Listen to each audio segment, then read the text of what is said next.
السلام علیکم دوستو، اسلامی ادوار چینل پہ آپ سب کو خوش آمدید۔ آج میں آپ کے لیے شمشیر بے نیام کی 34ویں ایپیسوڈ لے کے آیا ہوں۔ جن دوستوں نے ابھی تک چینل کو سبسکرائب نہیں کیا وہ چینل کو سبسکرائب کر لیں۔ تو چلیے آئیے شروع کرتے ہیں۔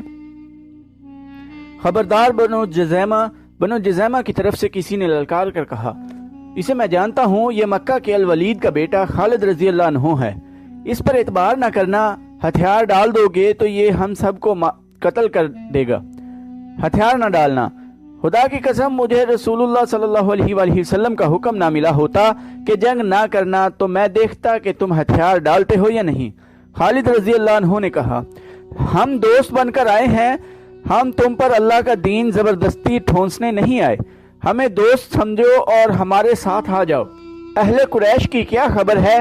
بنو جزیمہ کی طرف سے آواز آئی۔ مکہ چل کر دیکھو، خالد رضی اللہ عنہ نے کہا۔ ابو سفیان، اکرمہ رضی اللہ عنہ اور صفوان رضی اللہ عنہ اسلام قبول کر چکے ہیں۔ بنو جزیمہ نے ہتھیار ڈال دیے۔ خالد رضی اللہ عنہ گھوڑے سے اتر کر آگے بڑھے اور بنو جزیمہ کے سردار سے گلے ملے۔ پورے قبیلے نے اسلام قبول کر لیا۔ مسلمانوں کو مکہ ایک مرکز کی حیثیت سے مل گیا۔ یہ سورج کی مانند تھا جس کی کرنیں دور دور تک پھیلنے لگیں، لیکن اسلام کی دشمن قوتیں یکجا ہو رہی تھیں۔ طائف ایک مقام ہے جو مکہ معظمہ سے چند میل دور ہے۔ جنوری 630 عیسوی کی ایک رات وہاں جشن کا سماں تھا۔ فضا شراب کی بو سے بوجھل اور رات مخمور تھی۔ رقص کے لیے طائف کے ارد گرد کے علاقے کی چنی ہوئی ناچنے والیاں آئی ہوئی تھیں۔ ان کی رقص اور حسن نے مہمانوں کو مدہوش کر دیا تھا۔ مہمان مکہ کے شمال مشرقی علاقے کے مشہور جنگجو قبیلے حوازن کے سرکردہ افراد تھے۔ ان کے میزان طائف اور گرد و نواح میں پھیلے ہوئے قبیلے ثقیف کے سردار تھے، جنہوں نے اپنے مہمانوں پر اپنی مراعات اور فیاضی اور کشادہ ظرفی کا رعب جمانے کے لیے اتنی شاہانہ ضیافت اور اتنے شاندار جشن کا اہتمام کیا تھا۔ دو لڑکیاں رقص کے کمال دکھا رہی تھیں کہ میزبان قبیلے کا سردار مالک بن عوف اٹھ کر کھڑا ہوا اور اس نے تالی بجائی۔ ساز خاموش ہو گئے، ناچنے والیاں بت بن گئیں اور ان کی نظریں مالک بن عوف پر جم گئیں۔ مہمانوں پر سناٹا طاری ہو گیا۔ ایسے لگتا تھا جیسے رات کے گزرتے لمحوں کا قافلہ رک گیا ہو۔ ہر کوئی مالک بن عوف کی طرف دیکھ رہا تھا۔ مالک بن عوف کی عمر 30 سال تھی۔ رقص اور مے نوشی کی محفلوں میں وہ عیاش شہزادہ تھا، لیکن میدان جنگ میں وہ آگ کا بگولا تھا۔ وہ صرف تیغ زنی، تیر اندازی اور گھڑ سواری میں ہی مہارت نہیں رکھتا تھا، بلکہ وہ فن حرب و ضرب کا بھی ماہر تھا۔ انہی اوصاف کی بدولت وہ قبیلے کا سالار تھا۔ جنگ کے معاملے میں وہ انتہا پسند تھا۔ یوں لگتا تھا جیسے ٹھنڈے دل سے سوچنا اسے آتا ہی نہیں۔ اس کی جنگی چالیں اس کے دشمن کے لیے بڑی خطرناک ہوتی تھیں۔ قبیلہ قریش میں جو حیثیت کسی وقت خالد رضی اللہ عنہ بن ولید کو حاصل تھی، ویسا ہی دبدبہ مالک بن عوف کا اپنے قبیلے پر تھا۔ ہم نے بہت کھا لیا ہے، مالک بن عوف نے رقص رکوا کر میزبانوں اور مہمانوں سے خطاب کیا۔ ہم شراب کے مٹکے خالی کر چکے ہیں، ہم تھرکتی ہوئی جوانیوں سے لطف اندوز ہو چکے ہیں۔ کیا ہمارے مہمانوں نے یہ نہیں سوچا کہ اس ضیافت اور اس جشن کی تقریب کیا ہے؟ میں نے تمہیں کوئی خوشی منانے کے لیے اکٹھا نہیں کیا۔ اے اہل حوازن، میں نے تمہاری غیرت کو جگانے کے لیے تمہیں اپنے ہاں بلایا ہے۔ حوازن کی غیرت سوئی کب تھی؟ مالک بن عوف، قبیلہ حوازن کے ایک سردار نے کہا۔ بتا، ہماری غیرت کو کس نے للکارا ہے؟ مسلمانوں نے۔ مالک بن عوف نے کہا، محمد صلی اللہ علیہ وآلہ وسلم نے۔ کیا تم محمد صلی اللہ علیہ وآلہ وسلم کو نہیں جانتے؟ کیا تم بھول گئے ہو کہ اس محمد صلی اللہ علیہ وآلہ وسلم کو جو اپنے چند ایک ساتھیوں کے ساتھ مکہ سے بھاگ کر یثرب مدینہ چلا گیا تھا؟ جانتے ہیں، 2-3 آوازیں اٹھیں، اچھی طرح جانتے ہیں۔ وہ اپنے آپ کو خدا کا نبی کہتا ہے، ہم اسے نبی نہیں مانتے۔ ایک اور آواز اٹھی، کوئی نبی ہوتا تو ہم میں سے ہوتا، جو اہل ثقیف ہیں، حوازن کے قبیلے سے ہوتا۔ وہ نبی ہے یا نہیں؟ مالک بن عوف نے کہا، میں تمہیں یہ بتانا چاہتا ہوں کہ جس مکہ سے محمد صلی اللہ علیہ وآلہ وسلم بھاگا تھا، اس مکہ کا اب وہ حاکم ہے۔ مکہ میں اس کا حکم چلتا ہے اور اس کی جنگی طاقت بڑھتی جا رہی ہے۔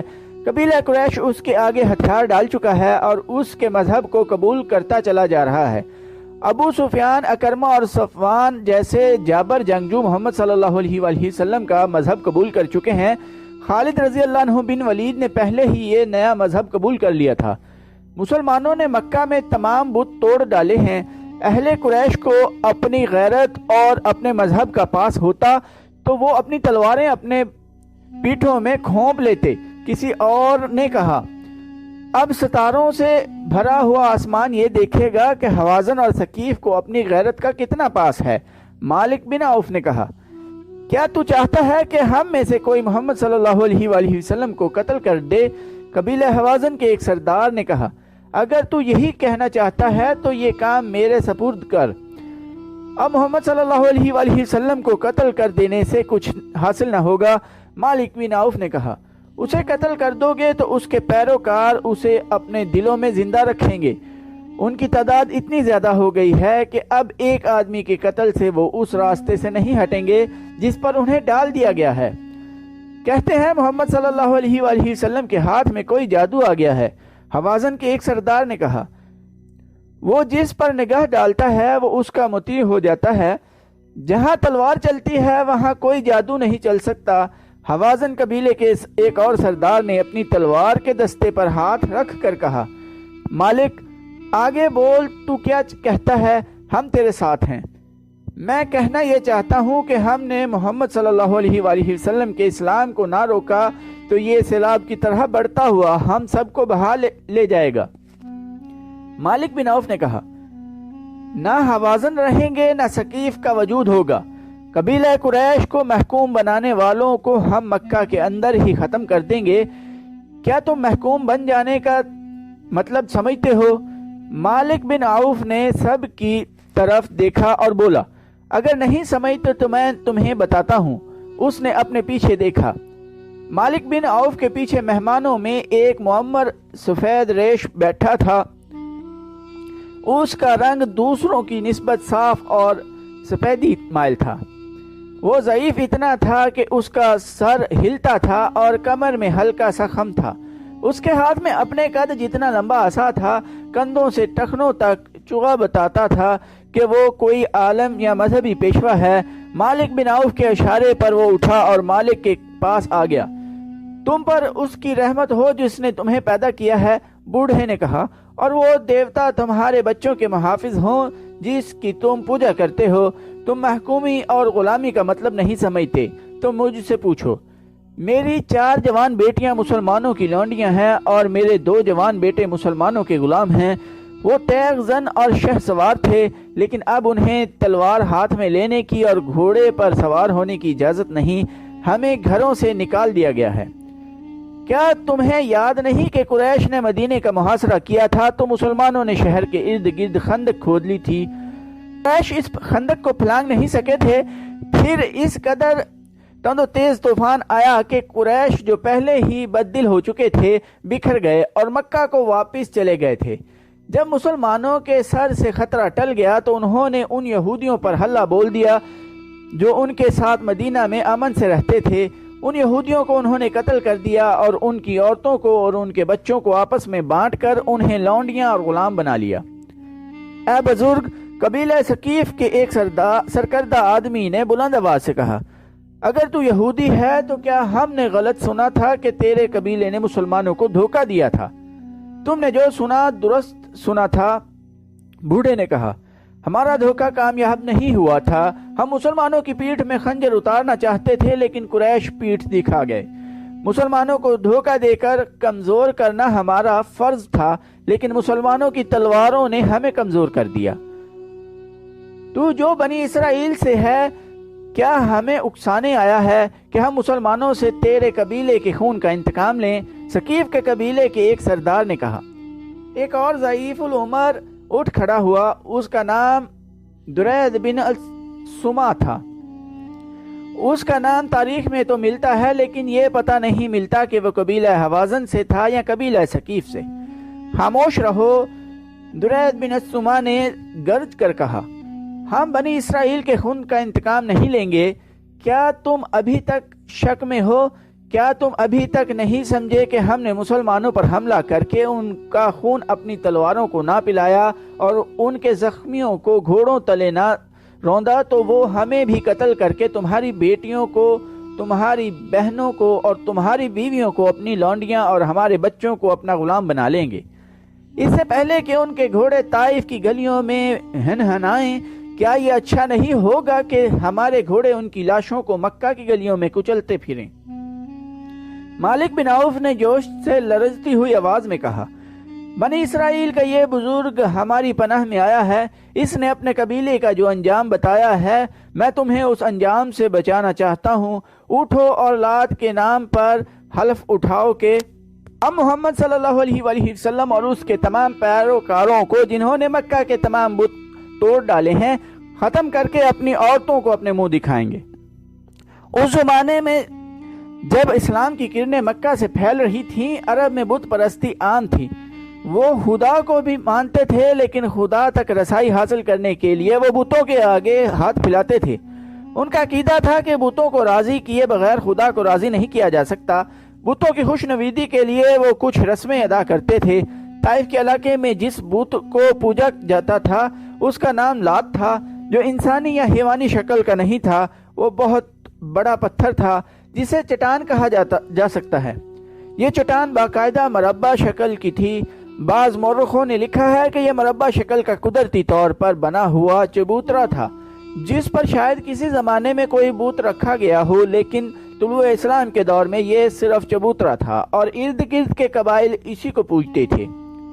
جنوری 630 عیسوی کی اس رات جب قبیلہ حوازن کے سردار قبیلہ ثقیف کی دعوت پر طائف آئے اور مالک بن عوف اور درید بن سما انہیں مکہ پر حملہ کے لیے اکسا رہے تھے، حوازن کے ایک سردار نے مشورہ دیا کہ کاہن کو بلا کر فال نکلوائی جائے کہ ہمارا حملہ کامیاب ہوگا یا نہیں۔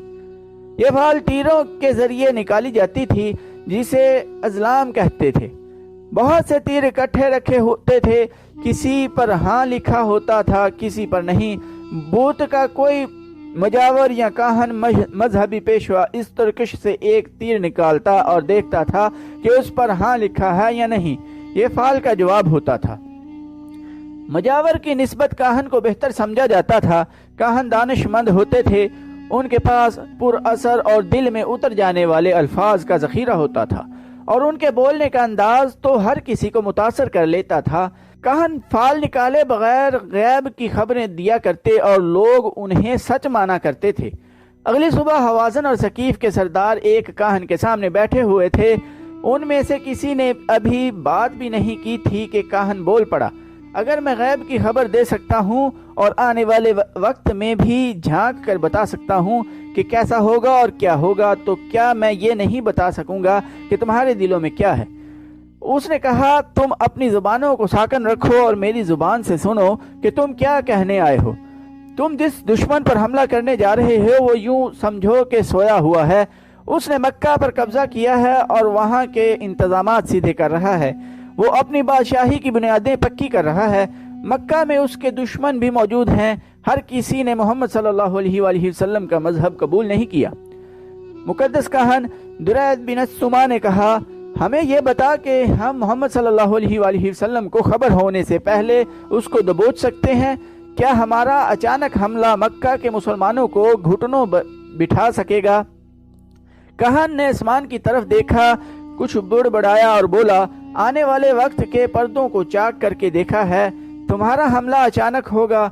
مسلمانوں کو اس وقت پتہ چلے گا جب تمہاری تلواریں انہیں کاٹ رہی ہوں گی۔ کون ہے جو برستی تلواروں میں سنبھل کر اپنے آپ کو بچانے کی ترکیب کر سکتا ہے؟ یہی وقت ہے، یہی موقع ہے۔ مسلمان اگر سنبھل گئے تو تم اپنے ارادوں میں کامیاب نہیں ہو سکو گے۔ پھر مسلمان تمہارے گھروں تک تمہارا پیچھا کریں گے اور تمہارے خزانوں کو اور تمہاری عورتوں کو تمہاری لاشوں کے اوپر سے گزار کر اپنے ساتھ لے جائیں گے۔ اسلام کی ضرورت نہیں۔ لات نے اشارہ دے دیا ہے اور پوچھا ہے کہ مجھے پوجنے والوں کی تلواریں ابھی تک نیاموں میں کیوں ہیں؟ کوئی قربانی؟ ایک سردار نے پوچھا۔ ہام۔ کاہن نے کہا، ایک ہام۔ اگر ہے تو دے دو، نہیں ہے تو اپنے قبیلے سے کہو کہ پیٹھ نہ دکھائیں، اپنے خون کی اور اپنی جانوں کی قربانی دیں۔ حام کی تلاش میں وقت ضائع نہ کرو، جاؤ، میں نے تمہیں خبر دے دی ہے، مکہ میں مسلمان دوسرے کاموں میں مصروف ہیں، وہ لڑنے کے لیے تیار نہیں، یہ وقت پھر نہیں آئے گا۔ حام اس اونٹ کو کہتے ہیں جس کی چوتھی نسل پیدا ہو جاتی تھی، اسے یہ لوگ اپنے بت کے نام پر کھلا چھوڑ دیتے تھے۔ اس اونٹ کو متبرک سمجھ کر اس پر نہ کوئی سواری کر سکتا تھا، نہ اس سے کوئی اور کام لیا جاتا تھا، اس پر خاص نشان لگا دیا جاتا تھا، اسے جو کوئی دیکھتا تھا اس کا احترام کرتا اور اسے اپنے کھانے کی چیزیں کھلا دیتا تھا۔ جب حوازن اور ثقیف کے سردار کاہن کی عشیرباد لے کر چلے گئے تو کاہن اندرونی کمرے میں چلا گیا۔ وہاں وہ بوڑھا یہودی بیٹھا تھا جسے گزشتہ رات ضیافت کے دوران مالک بن عوف نے اشارے سے کہا تھا کہ وہ سب کو بتائے کہ محکومی اور غلامی کیا ہوتی ہے۔ میں نے تمہارا کام کر دیا ہے، کاہن نے اسے کہا۔ اب یہ لوگ مکہ کی طرف کوچ میں تاخیر نہیں کریں گے، کیا انہیں کامیابی حاصل ہوگی؟ بوڑھے یہودی نے پوچھا۔ کامیابی کا انحصار ان کے لڑنے کے جذبے اور عقل پر ہے، کاہن نے کہا۔ اگر انہوں نے صرف جوش اور جذبے سے کام لیا اور عقل کو استعمال نہ کیا تو محمد صلی اللہ علیہ وآلہ وسلم کی عسکری قابلیت انہیں بہت بری شکست دے گی۔ تمہارا انعام ساتھ لایا ہوں، بوڑھے نے کہا اور آواز دی۔ دوسرے کمرے سے ایک حسین لڑکی آئی۔ بوڑھے یہودی نے اپنے چوگے کے اندر ہاتھ ڈال کر سونے کے 2 ٹکڑے نکالے اور کاہن کو دے دیے۔ تو دوستو، آج کی ایپیسوڈ ادھر ہی ختم کرتے ہیں۔ چینل کو سبسکرائب کرنا نہ بھولیے گا، لائک، کمنٹ اور شیئر بھی ضرور کیجیے گا۔ ٹائم دینے کے لیے شکریہ۔ اللہ حافظ۔